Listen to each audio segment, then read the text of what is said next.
નમસ્તે બાળ મિત્રો, આપણે આજે ધોરણ 1ની ગણિત ગમતની સ્વાધ્યાય પોથીમાં નાણું કરીશું. બરાબર, નાણું એટલે પૈસા. મેં તમને પાઠ્યપુસ્તકમાં સમજાવ્યું જ છે. એવી જ રીતે અહીંયા જુઓ અને સમજો. તો પેલું શું છે? રૂપિયાનો સિક્કો છે, એને ઊંધો કર્યો એટલે આવી રીતનો દેખાશે, છાપવા 3C આકૃતિવાળો. બરાબર, એવી જ રીતે અહીંયા 2 છે એટલે 2 રૂપિયાનો સિક્કો, એને ઊંધો કરશો એટલે આ રીતની છાપ દેખાશે. એના પછી છે 5નો સિક્કો, ઊંધો કરશો એટલે આવો દેખાશે. બરાબર, એના પછી છે 10નો સિક્કો, 10ના સિક્કાને ઉલટો કરશો એટલે આવો દેખાશે. એવી જ રીતે છે 1 રૂપિયાની નોટ, 1 રૂપિયાની નોટ છે એને ઊંધી કરશો એટલે આખી અલગ દેખાશે. પછી છે 2 રૂપિયાની, આ પણ 2 રૂપિયાની છે. પછી 5 રૂપિયાની, 5 રૂપિયાની નોટને ઊંધી કરશો એટલે આવું ચિત્ર દેખાશે તમને. પછી છે 10 રૂપિયાની, 10ને ઊંધું કરશો એટલે આવું દેખાશે. એવી જ રીતે આ 20, 50, 100, 200, 500 એને બધાને ઉલટી કરશો એટલે 20, 50, 100, 200 અને 500ની આવી રીતે નોટ દેખાશે. બરાબર, એના પછી છે 2000ની નોટ. તો 2000ની આવી આમ કરશો એટલે આ ગાંધીજી વાળું દેખાશે. એના પછી ઊંધી કરશો એટલે આવી ટાઈપનું દેખાશે. હવે અહીંયા નીચે કીધું છે તમને કે રૂપિયો, 2 રૂપિયાનો સિક્કો અને 5નો જુદી જુદી રીતે ઉપયોગ કરી અને દર્શાવ્યા મુજબની રકમ બનાવવાની છે. તો જો અહીંયા 1 રૂપિયો છે તો અહીં 1 રૂપિયાનો સિક્કો લીધો છે. પછી અહીંયા છે 2 રૂપિયા, તો અહીંયા 2 રૂપિયાનો સિક્કો લીધો છે. પછી 2 રૂપિયાને અહીંયા છૂટા પાડ્યા છે એટલે 1-1નો સિક્કો લીધો છે. બરાબર, હવે છે અહીંયા 3. હવે 3 છે તો હું 3 લાઈન કરીશ. 3માંથી હું કયો સિક્કો લઈશ? 1 રૂપિયાનો લઈશ એટલે આ 1 રૂપિયાનો સિક્કો, અને 2 વધ્યા એટલે અહીંયા લઈ લઈશું 2 રૂપિયાનો સિક્કો. બરાબર, એના પછી હું આ 2ને પણ છૂટો પાડીશ એટલે 2નો સિક્કો છે એ હું 2નો સિક્કો નહીં લઉં પણ 1-1નો લઈશ એટલે અહીંયા 1નો સિક્કો, 1 અને 1 એટલે કેટલા રૂપિયા થઈ ગયા? 1, 2 અને 3 રૂપિયા થઈ ગયા. એવી જ રીતે અહીંયા 4 છે તો 4 રૂપિયા માટે હું લઈશ 2નો સિક્કો એટલે 1 2નો સિક્કો અને બીજો પણ હું લઈશ 2નો સિક્કો. બરાબર, પછી આ બાજુ તમને છૂટું કરવાનું છે એટલે હું 1 રૂપિયાનો સિક્કો લઈશ, 1, પછી 2 રૂપિયાનો લઈશ ને પાછો 1 રૂપિયાનો લઈશ એટલે 4 થઈ ગયા. 1, 2, 3 અને 4 રૂપિયા. એવી જ રીતે અહીંયા 5 રૂપિયા છે તો 5 રૂપિયામાં હું 2-2નો સિક્કો લઈશ અને 1. પછી અહીંયા 5 રૂપિયા છે તો એ હું 5 રૂપિયાનો સિક્કો લઈ લઈશ કેમ કે અહીંયા 5 રૂપિયાનો સિક્કો દર્શાવ્યો છે. અને જો અહીંયા 4 છે તો અહીંયા 4 રૂપિયામાં મેં રૂપિયાના 4 સિક્કા લીધા છે. એના પછી છે 5 રૂપિયા, તો 5 રૂપિયાને હું રૂપિયાના 5 સિક્કા લીધા. 1, 2, 3, 4 અને 5 થયા. જુઓ અમે 1-1 લખ્યો છે બધામાં, તો આ 5 સિક્કા થઈ ગયા. હવે અહીંયા હું એને જુદી રીતે લખીશ. 1 2 રૂપિયાનો સિક્કો લઈશ અને 3 રૂપિયાના લઈશ. પછી તમને રૂપિયા ગણી લેવાના કે કેટલા થયા. તો આ 1 રૂપિયો હે, 1, 2, 3, તો આ 1-1 રૂપિયો હોય. અહીંયા 2 તો હું 2 લાઈન કરીશ. પછી એને ગણીશ 1, 2, 3, 4, 5, તો 5 રૂપિયા છે એ તમને નક્કી કરી લેવાનું. બરાબર, ગણીને. એના પછી અહીંયા કીધું છે 6 રૂપિયા, તો 6 રૂપિયામાં 1 કેટલો લઈશ હું? અહીંયા 5નો સિક્કો કીધો છે તો અહીંયા હું 5નો સિક્કો લઈશ. હવે 5નો સિક્કો લીધો, હવે આપણે 6 રૂપિયા જોઈએ છે તો 1 રૂપિયાનો સિક્કો. બરાબર, પછી છે 6 રૂપિયા તો હું 2-2ના 3 સિક્કા લઈશ. 2, 2 અને 2 એટલે 6 થઈ ગયા. 2 પછી 3, 4 અને 5 ને 6 રૂપિયા. એવી જ રીતે વળી પાછું એને છૂટું પાડવાનું. 2નો સિક્કો લઈશ, પાછો 2નો સિક્કો, અને હવે આ 2 છે એને હું 1-1 રૂપિયામાં છૂટા પાડીશ. 1 અને 1. એના પછી ફરી અહીંયા હું 2 લઈશ.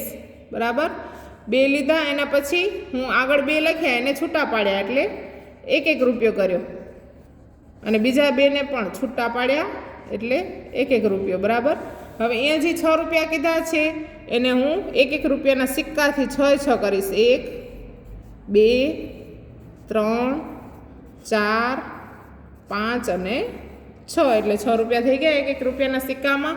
એના પછી છે 7 રૂપિયા, તો 7 રૂપિયામાં આપણે જો 7 લાઈન કરશી, 1, 2, 3, 4, 5, 6 અને 7 લાઈન કરશી તો પેલું 5 લઈ લેશું એટલે 5નો સિક્કો આપણે અહીંયા ઉપર આપેલો છે તો અહીંયા લેશું આપણે 5, અને 2નો સિક્કો છે તો અહીંયા લેશું 2. એના પછી આને છૂટા પાડશું, વળી 5 લેશું અને 2ને છૂટા પાડશું એટલે એને 1-1 કરશું.